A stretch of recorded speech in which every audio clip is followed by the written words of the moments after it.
નમસ્કાર, સ્વાગત છે આપનું ડીટીવી ન્યૂઝમાં। દાહોદ જિલ્લામાં વરસાદે વિરામ લીધો, તેમ છતાં બોરડી ગામમાં રેલવે અંડરબ્રિજમાં પાણી ભરાઈ રહેતા લોકોને અવરજવર માટે મુશ્કેલી।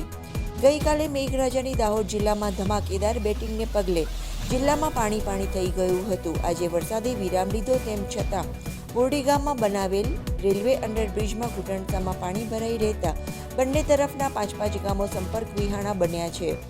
આજે દાહોદ રતલામ ડિવિઝન વચ્ચે બોરડી રેલવે સ્ટેશનની બાજુમાં અને 49 ગેટ નંબરની વચ્ચે જે અંડરગ્રાઉન્ડ જે બનેલો છે, જે બંને તરફ અપ અને ડાઉન લાઇનમાં બંને તરફ પાંચ ગામના પંચાયતો અને પ્રજા વસે છે। હવે આ જ્યારે અમે આ લોકોને જ્યારે ચાલુ કર્યો ત્યારથી જ્યારે રેલવે પ્રશાસન ને આપણું ગુજરાત પ્રશાસન બંનેને અમે રિક્વેસ્ટ કરી છે કે આ પાણી તમે જે ગરનાળું બનાવો છો એનો સદુપયોગ થાય, એના અનુસંધાને અમે વારંવાર રજૂઆત કરી, છતાં બી આ લોકોએ સ્ટંડ કર્યું। રેલવે વાળાએ જ્યારે ઉદ્ઘાટન કર્યું તે વખતે બી અમે આ લોકોને રજૂઆત કરી, પછી આ લોકોએ સ્ટંડ કરી અને ઇલેક્શન આવ્યું એટલે ગુજરાત પ્રશાસને અહીંયા તાત્કાલિક ધોરણે મોટા મંડપ તાણી અને પ્રજાને ગુમરાહ બનાવીને અહીંયા આનું ઉદ્ઘાટન કર્યું। હવે ઉદ્ઘાટન કર્યા પછી શિયાળામાં વરસાદ પડ્યો તે વખતે બી અમે રિક્વેસ્ટ કરી, છતાં બી આ લોકોને અહીંયા 10 ફૂટની અંદર એક બાકોરું પાડો, એક બાકું બનાવવાની પરિસ્થિતિ છે। એ બનાવી ન શકતા અમે અહીંયા રેલવે વાળાને કહીએ તો કે તમારા ગુજરાત ગવર્મેન્ટનો નિયમ છે, ગુજરાત ગવર્મેન્ટને જ્યારે એ કરીએ તો કે રેલવેમાં છે, તો આ પ્રજાને હાલમાં 4 દિવસથી આ ગરનાળું બંધ છે। હવે પ્રજા જશે ક્યાં? કોઈને એમરજન્સી થયું, કોઈ ડિલિવરી થઈ તો 5 ગામોના માણસો ને પ્રજા ક્યાં જશે? આ એમના સુખ માટે આ ગરનાળું બનાવ્યું છે ને, કે કોઈના ભ્રષ્ટાચારના ભોરિંગ માટે નથી બનાવ્યું ને। તો ખરેખર અમને એવી ગંધ આવે છે કે પ્રજાને હું સૂચના આપું છું કે તમે આજે આજુબાજુના સત્તાધીશો એમ ઘરના અંદર એસીમાં સૂઈ જતા હોય અને પ્રજા 4 દિવસથી અહીંયા બે બાજુ બ્લોક હોય તો કોને રજૂઆત કરવી? આ પૈસા પ્રજાના પૈસાના ટેક્સથી આ બનેલું ગરનાળું છે ને, કોઈ નેતા કોઈના ઘરમાંથી આ પૈસા કાઢ્યા નથી, તો એનો ઉપયોગી થવા માટે જ આપણે આ કામ કર્યું ને।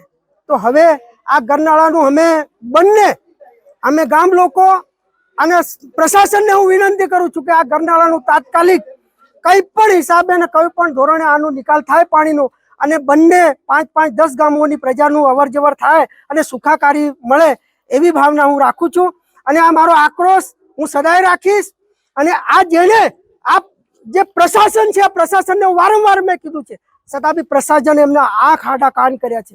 આ મારો સ્પષ્ટ, આજે કેમ તમે અહીંયા બણગા ફૂંકવા આવો છો?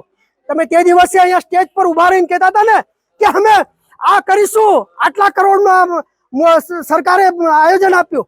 અરે તને જ ખબર નહોતી? તમે બણગા ફૂંકવા વાળા 2017માં મારા શાસનમાં મેં બનાવેલો આ બ્રિજ મારા અંડરમાં બનાવેલો હતો, મેં મંજૂર કરાવ્યો 2017માં। તે વખતે શાસન ક્યાં હતું? અને આજે તમે બણગા ફૂંકી અને અહીંયા અમારી પ્રજાને આ ગેરમાર્ગે દોર્યા છે। 49 નંબરની ગેટ કેમ તોડી? તમે આ નિકાલ કર્યા પછી તોડતા ને, અમને ક્યાં વાંધો હતો? અમારી આ ગરીબ પ્રજા ક્યાં જશે? સ્થાનિકોનું કહેવું છે કે આ અંડરબ્રિજમાં પાણીનો કોઈ નિકાલ જ નથી, જેના કારણે વરસાદ પડે તો પાણી ભરાઈ રહેવાની સમસ્યા રહે છે। હાલ છેલ્લા 4 દિવસથી ગરનાળામાં પાણી ભરાયેલું છે અને ગામ લોકો 2 મશીન મૂકીને પાણી બહાર કાઢી રહ્યા છે, પરંતુ વરસાદ આવી જાય છે અને ફરી પાણી ભરાઈ જાય છે। સતત મશીન મૂકીને પણ પાણી કાઢવાનો પ્રયાસ કરવામાં આવી રહ્યો છે, તેમ છતાં ઘૂંટણસામાં પાણી ભરાયેલા રહેતા બંને તરફના 5 ગામોનો સંપર્ક તૂટ્યો છે। બીજી તરફ ગામમાં જવું હોય તો 5 થી 6 કિલોમીટર લાંબો ચક્કર કાપીને બીજા ગામમાં જવું પડે છે, અથવા તો રેલવે લાઇનને ઓળંગીને જોખમી રીતે પસાર થવું પડે છે। બોરડી ઇનામી ગામની અંદર 49 ગેટ કે પાસ અંડરગ્રાઉન્ડ બનેલું છે નાળું, એમાં બહુ આવવાની તકલીફ છે। 3-4 દિવસથી વરસાદ ચાલુ છે, પાણી કોઈ 2 મશીનો લગાડી મળ્યા પણ પાણી કમ થતું જ નથી। 4 દિવસથી આ રસ્તો બંધ છે, બરોબર। હવે આપણે 4-5 ગામ છે, 2-4 કિલોમીટર દૂર છે, આ બાજુ બી ગામ છે 3 કિલોમીટર દૂર। કાલે કોઈ બી એમરજન્સી એવો કેસ બની ગયો તો માણસ તો કઈ રીતે ગાડી કાઢે ને કઈ રીતે અહીં જ ખતમ થઈ જાય માણસ, એના તરફ કોઈ ધ્યાન જ નથી હાલતું, ના રેલવે પ્રશાસન ના ગુજરાત પ્રશાસન। ગામ લોકોનો આક્ષેપ છે કે અધિકારીઓ અને નેતાઓ અનેક વખત રજૂઆત કરવા છતાં પણ કોઈ ઉકેલ નથી લાવવામાં આવ્યો। આગામી સમયમાં જો ઉકેલ ન લાવવામાં આવે તો ગામ લોકો ભૂખ હડતાલ પર ઉતરવાની પણ તૈયારી કરી છે। આ પાણીની સમસ્યા ચોમાસું આવે એટલે આ પરેશાની ઊભી જ રહેશે. એટલે આ પરેશાનીમાંથી નીકળવા માટે ઉપર જે ગરનાળું જે શેડ બનાવવાનું થાય, જો એ શેડ બની જાય તો આ પાણીની સમસ્યાનો નિકાલ લગભગ હલ થાય એવી પ્રશ્ન છે એમ. અને લોકોને બહુ હાલાકી પડે છે જબરજસ્ત એમ. પેલી બાજુ છે ગામ, આ બાજુ બી ગામ છે એમ. પરેશાની જબરજસ્ત છે એમ ખેતીવાડી વાળા માટે. હમણાં પાણી કાઢવા માટે તો આ સ્થાનિકો બિચારા પરેશાન થઈ ગયા છે. 4 દિવસથી પાણી જ નથી નીકળતું એમ. અને વરસાદ ઉપરથી પડ્યા કરે, આટલા બે મશીનોથી શું પાણી